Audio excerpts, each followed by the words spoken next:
to engage in that discussion. There are a number of models or proposals on the table about how the Security Council can be reformed. And these models are being analyzed and discussed. There are as yet no formal negotiations to that end. That will come when member states have determined that the moment is right to commence formal negotiations. But Security Council reform is at the top of the agenda of the UN and has been made so to a significant degree because of what has happened in Ukraine and in Gaza. Quite apart from that, it's not just the reform of the Council. There is also a process to reinvigorate the General Assembly of the United Nations.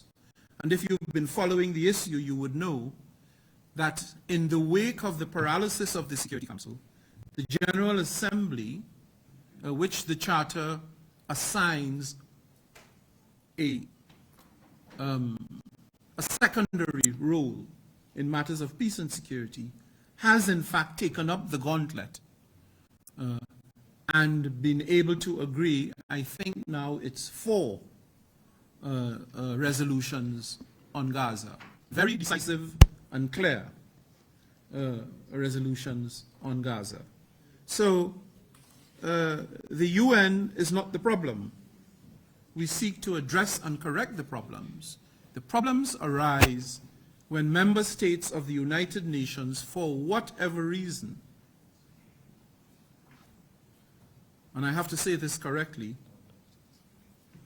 exercise their decision to violate their commitments under the Charter of the United Nations. If there were no violations of the Charter, we would not be where we are now. It is a choice that countries make to repudiate their commitments under the Charter that has landed us in this very difficult situation of war and crisis and this unacceptably high human cost that we are witnessing in Gaza. The next question that was asked was about Africa, the conflicts in Africa, and NAM's position in the conflicts. Quite right. Quite right in the sense that the conflicts in Ukraine and the conflict in the Middle East, in a sense, has drowned out other regional conflicts. Might be smaller, but that are no less important. And they're important for a number of reasons. They're important because they give rise to mass population movements. People are dislodged from their homes, from their homelands. I visited a refugee center today. People fleeing their homelands for a number of reasons and being given safe haven in Uganda in a program of acceptance that is unarguably one of the most progressive and impressive anywhere in the world. I'd like to take the opportunity to compliment and commend the government and people of Uganda for their very humanistic approach to refugees. There are some places in the world, if you look at the news, some very wealthy places where refugees are being turned back at the border, sent on to other countries, which is not something anticipated in the international refugee law and policy. But Uganda accepts the refugees, helps and supports them, and prepares them to go on to a country that will accept them. And I was very privileged today to observe and witness all of this and to see the processes and the facilities at which these procedures are carried out. It's very worrying, in fact, that Africa has again become, in the last 5-8 years, an area of conflict, a zone of conflict. We had thought that that era was behind us. We had thought that coups in Africa was behind us. That, however, is not the case. The UN is committed to supporting African governments and working with the regional authorities in Africa, such as the African Union and others, to address these conflicts. Because we are aware that these conflicts provide opportunities for opportunistic operatives to pounce on them, complicate them, with further implications for peace and stability across the region. If conflicts are not contained, they have a way of multiplying and spreading.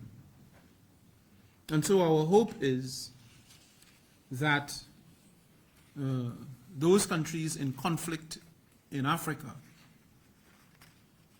will find the courage and the strength to come to the table and to discuss and resolve their differences. The UN is fully prepared to support that process, to bring the parties together, to facilitate that dialogue in a non-judgmental way. In a non-judgmental way. It is not for us in the UN to assign blame or responsibility. What we want is a solution that saves lives, creates stability, so that the business of pursuing development, bringing development to people who deserve it. Children can't go to school in the midst of a conflict. In some cases, you can't leave your home to purchase the things you need when guns are blazing over your heads. Conflict and crisis undermine the day-to-day lives of citizens, derails it. And that is why we are committed to doing what we can to support these countries in conflict, to resolve those conflicts in a sustainable way. In a sustainable way. The only way, and let me quote Mahatma Gandhi here. If you ever have the opportunity of visiting the UN, you should go into the UN gardens. There is a statue there of Mahatma Gandhi, the famous, world-famous leader of India, with one of his quotes. There is no way to peace. There is no way to peace. Peace is the way. And that philosophy is as powerful today and will always be as powerful as it was when he uttered those words. Peace is the way. If we put people first, which is what the UN does, if we elevate the safety and security of human beings to the top of the agenda, we will see how worthless war and destruction is. So we need to put people first. Because all that we do, at the end of the day, development is not about how much money there is to spend. That is important. It's about spending the money in a way that lifts people up, gives them hope for tomorrow, prepares them, empowers them to live more fulfilling lives, to look after their children, to educate their children, to be upstanding citizens that make a contribution to their communities and societies and to global situation, to global peace and stability. And the last question that I was asked had to do with the African proposal for 2 seats in the Security Council.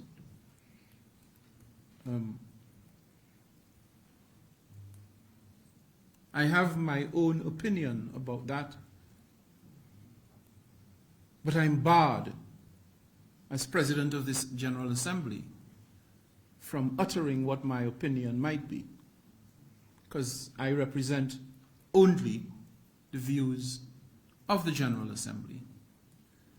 But what I can say is the process is ongoing.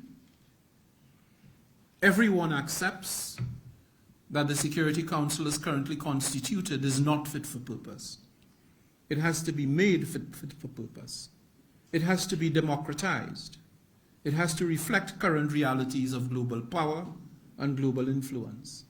And it must be agile and responsive to the dictates and demands of building peace and security in the early 21st century. So that some things have to change. When the Security Council was invented 75 years ago, many of the countries that now exist, many of the African states that now exist, did not at that time exist. They would have been under colonial domination.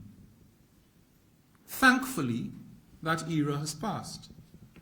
So we need to create a council that better represents the current reality, but more than that, better represents the aspirations of the people in the global south. I make no apologies for saying that, because the council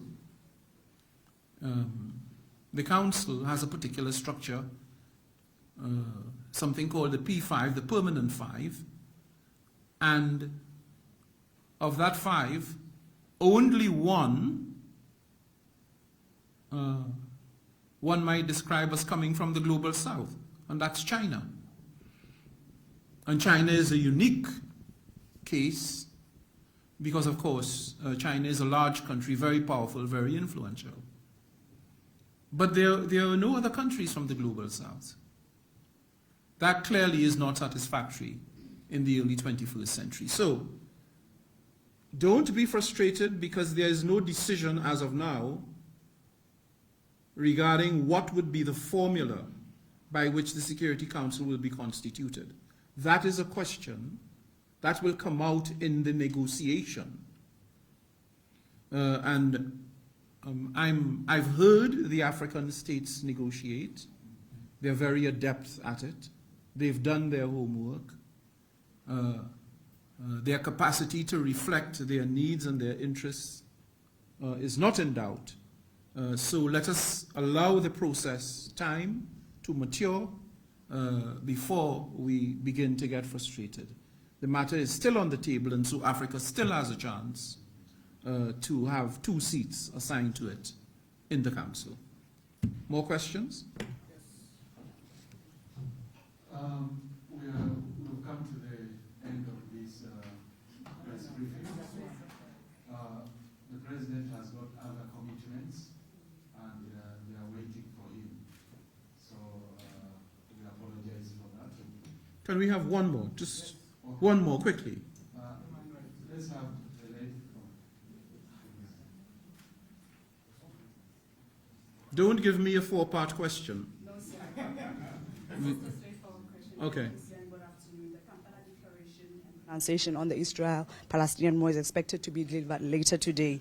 How, in your view, should it look like to symbolize that the non-aligned movement is progressive in dealing with the current global challenges? Come again, how in my view? How, in your view, should the Kampala Declaration look like to symbolize that the non-aligned movement is progressive in dealing with the current global challenges? Well, the first thing is that the non-aligned movement is a progressive movement and has been. The non-aligned movement has had a long history of repudiating war and conflict and promoting peace and stability, but also cooperation among states, particularly of the global south. So I'm sure that those foundational principles will find their way into the statement, because situations of crisis complicate the existence of all countries. It adds cost. For example, the situation with the Houthis attacking international shipping. It sounds as if it's far away, but you will all have to stand the consequences of it. In terms of the price of imports, things that you buy from abroad that use those shipping lanes, the insurance cost to the buyers will go up. Those costs get passed on to the consumers. And so your budget will be affected. So war has a way, it snowballs and changes everything. And that is why it's not healthy. It's not something you do, as a matter of course. There are some wars that may be unavoidable. That's why, I don't know if you know, but there are things called legal wars. When the Security Council gives its assent, because all else has failed, and the situation is so desperate to go to war. But that only exists in the most extraordinary of circumstances. War is not a policy of change. It cannot be in the normative sense. So let's promote and cultivate peace. Let us encourage dialogue and negotiation. And we must do so in our private lives as well as in our public lives. In your families, it's less stressful on you to make up or not to have to make up than to have to make up. Resolve it. It will save you time and effort and angst. The same way for the world. Thank you very much. I'm sorry we don't have more time, but send me your questions at Ask the PGA. We have a link on the website of the President of the General Assembly, Ask the PGA, and we guarantee you an answer within 48 hours. Thank you very much. Thank you. We'll come to the end of this briefing.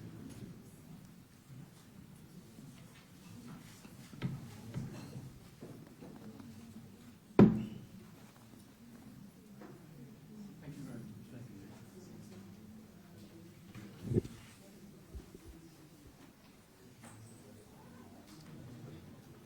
I move.